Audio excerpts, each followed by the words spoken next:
Hi hello மக்களே, எல்லோருக்கும் வணக்கம் மக்களே. இன்றைக்கி நம்ம சேனலில் பார்க்க போகிற ரெசிபி என்னென்னா எறா குருமா குழம்பு தான் மக்களே. அதுக்கு தேவையான பொருள் ஒரு கைப்பிடி எறா மக்களே, 2 பெரிய வெங்காயம், 2 தக்காளி, இஞ்சி பூண்டு பேஸ்ட்டு மக்களே.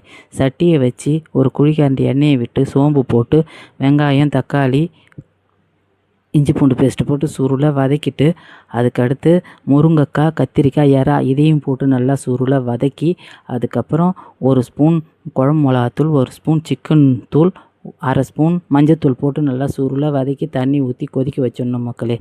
அதுக்கப்புறம் 2 பத்தை தேங்காய் பத்தை, ஒரு சோம்பு 1 ஸ்பூன், கசகசா 1/2 ஸ்பூன், 2 3 முந்திரி மக்களே அரைச்சி எண்ணெய் பிரிஞ்சு வந்த உடனே அதை ஊற்றி ஒரு 5 நிமிஷம் கொதி போட்டு கொத்தமல்லி தூவி இறக்கணும் மக்களே. சூப்பரான எறா குழம்பு தயார் மக்களே.